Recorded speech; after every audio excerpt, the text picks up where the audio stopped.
السلام عليكم. أحببت أن أشارك معكم عملية إزالة الثلج داخل مونتريال كيف تتم. حقيقة عملية صعبة وشاقة، بها آليات ضخمة. يتم إزاحة الثلج من كل اتجاهات الطريق، وضعه وسط الطريق، ثم يتم شفطه بآلات خاصة من الطريق مباشرة إلى الشاحنات.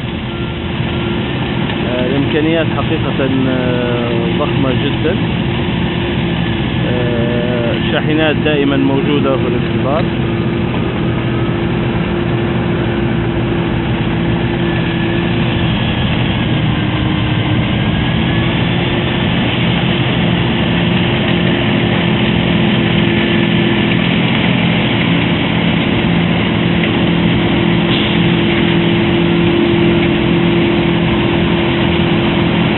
يتم إرسال الثلج من الأرض إلى الشاحنة مباشرة.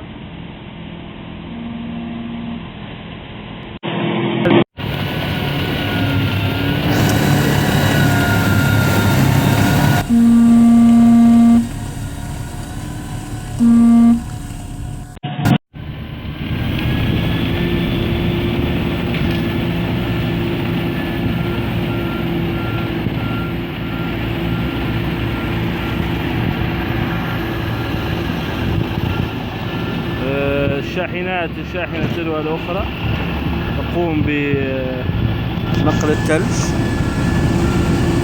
هكذا يتم نقل الثلج من الطرقات، أسطول من الشاحنات والعربات. هذا في طريق واحدة فقط. الآن تمر الجرارات لكي تنزع بواقي الثلج.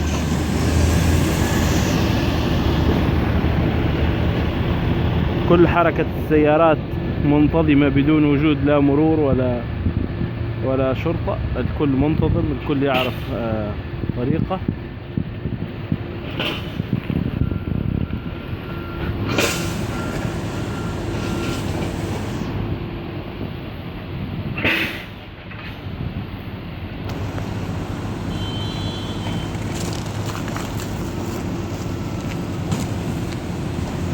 في دقائق تمر الآن العربة الصغيرة لنزع الثلج.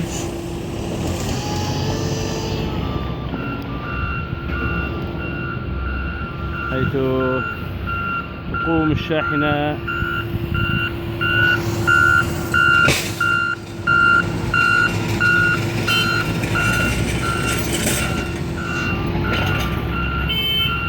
عمل متواصل.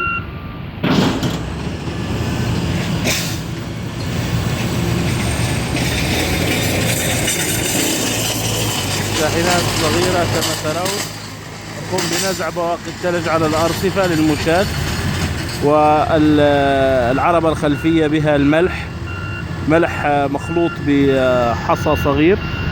يتم رمي الملح والحصى لكي يدخل داخل الثلج ويذيب الثلج للمشاة. طبعا الآن عندنا الساعة حوالي 8 ليلا. العمل لا يتوقف في مونتريال. هذا بارك مغطى بالثلج. طبعا العملية بالكامل للمشاة والعربات. لاحظوا أن العمل مستمر، والسيارات والعربات تتحرك. العمل وراء بعضه مستمر بدون توقف. حقيقة عمل دؤوب.